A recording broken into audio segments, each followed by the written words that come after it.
Hello and welcome to my next video. I am, as the description says, refilling my empty happy planner.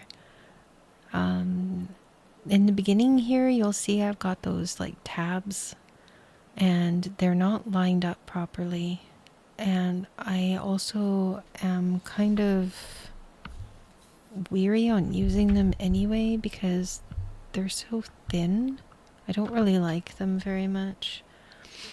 So yeah, this will be just kind of like a chill kind of Sunday afternoon. I think that's what day this is. I don't know, I lose track of my days. But yeah, and see how like the bottom is too low, the top is too low, and it's just not hole punched right. Or not, I guess not hole punch, it's not a hole puncher. But yeah, this is the water damage on my mixed media pad. And these are like if you're if you collect art supplies, you know how much this thing is. And it's such a shame to like just get rid of it. I don't want to get rid of it. It's still good paper. Just some of it's water damaged. Now I noticed the perforated part, so now I'm kind of flipping it back and forth so that I can tear it off. This doesn't last long. The whole video is not this. It is too time consuming, and I'm not going to flip a page back and forth just to rip off like 2 pages at a time. I get more efficient with that later in the video.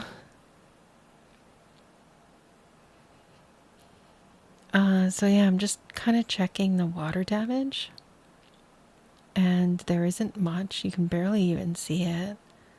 And now I need to figure out my size, because that kind of test page that I'm using, it's not full. Like I found it's a little smaller. So I think I make it larger. Yeah, this is my indecision and my trying to figure it out. That's the number I come up with, 7.25 by 9.5. That's what I would recommend if you have a happy planner cover, because mine's that extra thick kind of quilted, almost like a heavy duty. I know the happy planner also comes with those thinner plastic covers, but yeah, mine's kind of a harder case kind of. Yeah, so I measured the book, and now I'm measuring the paper, and then I'm going to get my test going. So yeah, my plans for this planner are to kind of keep track of everything that I want to do, art related or craft related. I also need to keep track of what row I'm on when I'm crocheting, because I've started crocheting those little animals. I forget what they call it, like agonami or something. I don't remember the name, but yeah, it's if you know, let us all know in the comments. But yeah, like I want to keep track in style. Like I don't want to just a dollar store kind of, no offense to dollar store notebooks, but I don't want a dollar store notebook. I want something that I could even make a doodle of, like next to it. Or if I'm doing like, say, a little crocheted turtle, I can do a little kind of sketch of a turtle, and then I can also color it in with like I have those Tombow markers with the brush tip that are really fun to kind of play with. And when you use markers on just normal everyday paper, you get the ghosting on the other side, which I find really annoying.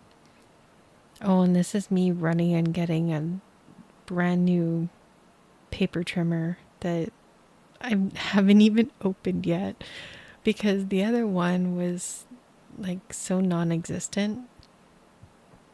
It's like I should have refilled it a long time, but you know how the blades, you can snap them off? I just kept snapping off blade after blade after blade until I got to the last kind of square, which I don't believe I've ever done before. But yeah, so this is still me working on that test piece. And Leia was so good. She stayed with me like the whole afternoon. She's so cute. She's so soft now too because it's finally starting to not be winter anymore. So there's like a little bit more moisture in the air, so her fur isn't as dry.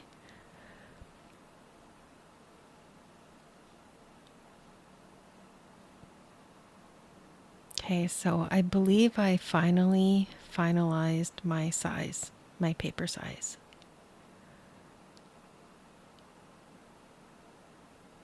Now we are moving on to lining up the holes.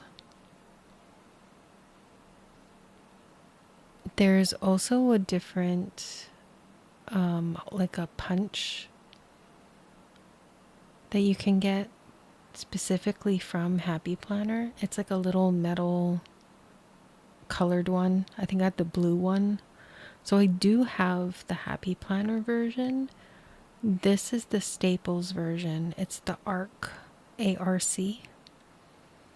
And that's what Staples copied from the disc-bound Happy Planner system.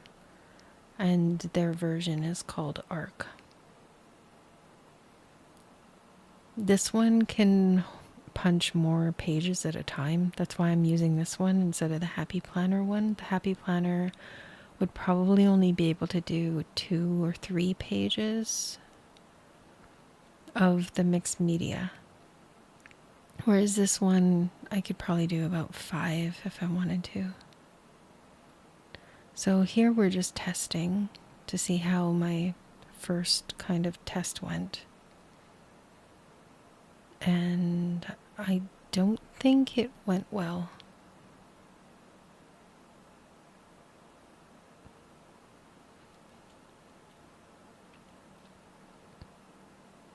You see, I'm adjusting the guide. So then you have to kind of move it over a little bit and then kind of square up your page against it. And then that's what you kind of do for all of them after. And then they're all going to be consistent. I also write top on it just so I know what end is supposed to be at the top, because it does matter.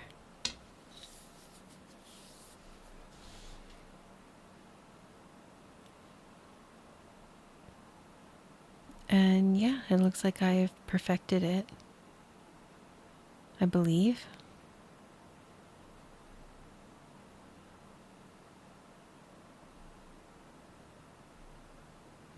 But yeah, in my journal, I am also going to be keeping track of crafting that friends want me to do for them.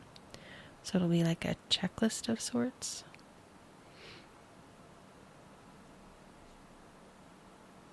Oh, I'm off. The top is too close to the top, and the bottom isn't far enough down. So I'm off by about 2 millimeters.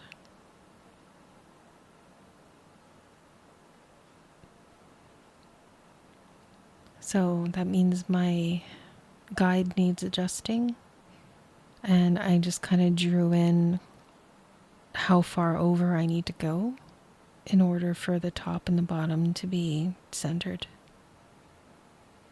So yeah, this is what I mean about fussing.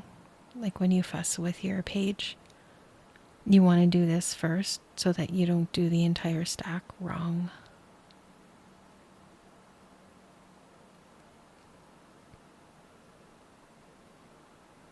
See, now I believe I got it down perfect. But just to make sure, I'm trimming off the wrong bit that has kind of like a double punch in it. I'm trimming that off, and then I'm going to repunch it and then recheck it. Later on in the video, like right at the end, this one page, because I trimmed off the bad punched out part, this one page confuses me, because then I think that I did the whole stack at a wider inch count. Like this one, it's 7.25, but because I just trimmed off all of the hole punch area, I trimmed off about maybe 3-4 millimeters. So now I was off by like almost a half inch because of that. So then that page that's a 7.25 at the top right now that's in the book is actually 7. And later on you'll see my confusion. Like I don't know what happened. And I'm like, where the heck did the other half inch go? But yeah, that's a problem for future me.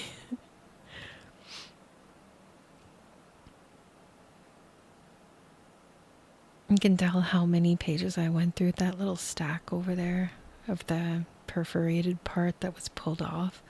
So here I'm doing multiple swipes. I didn't cut this just so you can see how many times I pass. And I cut about maybe 2 at a time, sometimes only 1. And I am actually pressing down really hard on the ruler. It is a metal ruler, so I would suggest using a metal one, not a plastic one, because you could probably cut into the plastic ruler with your X-Acto knife. So that wouldn't be ideal. Also, there is a YouTuber that goes by Sea Lemon. She does bookbinding, and I'm following her method at cutting these. She does the same thing with a blade. And there's a lot of people that actually prefer using a ruler and blade as opposed to using like a chopper, because unless your blade is really sharp on your chopper, a lot of the times it squishes and then all your pages kind of like slide. So then once you've done, say, chopping a stack and you kind of tap it on the table and you look at it and you're like, well, how come the ones at the back are cut bigger than the ones in the front? You know, and it's kind of annoying.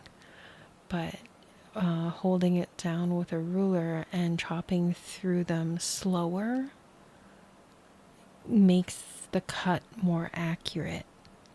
Whereas if you were to, say, hold it down with the ruler and take your X-Acto brace and press really hard and try to cut through as many as you can at a time, you're going to get warping just from the pressure. You're going to slide the pages around, because no matter how hard you press down on your ruler, you will not keep the pages from, you know, kind of buckling under your pressure of your knife if you're pressing that hard. So I would suggest pressing lighter. Oh, there's Leia running away from Chewie again. Chewie lunged at her because she was in his area. But here I'm putting them all together now. I spent the better part of the afternoon chopping all of these. And I'm noticing they're almost turning into like signatures. If you've ever spelt liquid on a book before, you know what I mean about how they kind of clump. They still want to clump, even though I've cut them, but they're kind of like sticking with their sections, as kind of like as I was ripping them off from the initial pad. They're kind of staying in the amounts that I ripped them off. So I did about maybe 4 bundles. So they're all kind of staying bundled in 4 sections. But it's not going to matter once it's in anyway. And it's kind of a scrapbook of sorts. Not really scrapbook. Kind of like a disposable journal. Because they're lists, right? And once you're done, you scrap your list. You don't keep all your lists. At least I don't. I also need to keep track of things. Things on my wish list, as well as things on the wish list of friends. What they want me to make for them. I also make stickers. So I want to keep track of what stickers I want to make. What stickers I want to make for other people.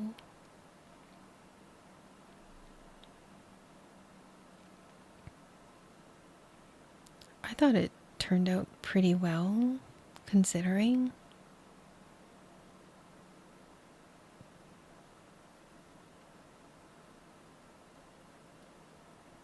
And I believe this is when that last page confuses me. I'm like, wait a minute. Why is this like a ½ inch shorter? But it did end up like that actual size, the 7.25. It's close enough to the edge to not be too close to the edge, if you get what I mean. And yeah, here's me measuring it because I'm confused now.